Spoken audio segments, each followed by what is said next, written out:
ಇವತ್ತು ನನ್ನ ಮಮ್ಮನ ಫ್ರೆಂಡ್ ಹತ್ರ ಕ್ರ್ಯಾಬ್ ಮಾಡ್ಸೋಣ.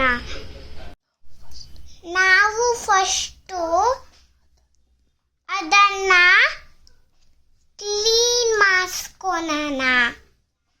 ಕ್ಲೀನ್ ಮಾಡಿ ಬರೋಣ. ಖಾರ ಮಾಡಲು ಬೇಕಾದ ಪದಾರ್ಥ ಒಳಗು ಮೆಣಸು, ಕೊತ್ತಂಬರಿ, ಜೀರಿಗೆ, ಸ್ವಲ್ಪ ಮೆಂತೆ, ಸ್ವಲ್ಪ ಹುಳಿ, ಅರಿಶಿನ ಹುಳಿ ಮಾಡಿ ಫ್ರೈ ಮಾಡಿ ಗ್ರೈಂಡ್ ಮಾಡಬೇಕು.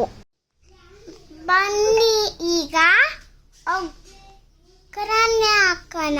ಕರಿಬೇವು, ಶುಂಠಿ, ಗ್ರೀನ್ ಚಿಲ್ಲಿ, ಈರುಳ್ಳಿ ಹಾಕಿ ಫ್ರೈ ಮಾಡೋಣ.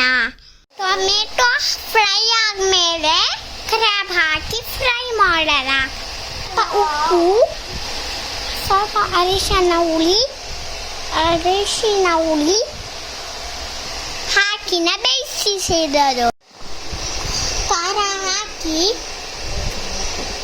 ಬೆಂದ ಮೇಲೆ ಹುರಿದ ತೆಂಗಿನಕಾಯಿ ಹಾಕೋಣ. ಖಾರ ಹಾಕಿ ಬೆಂದ ಮೇಲೆ ಫ್ರೈ ಮಾಡಿದ ತೆಂಗಿನಕಾಯಿ ಹಾಕಿರಬೇಕು.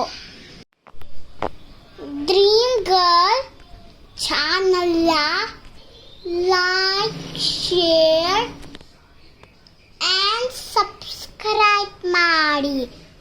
Thank you.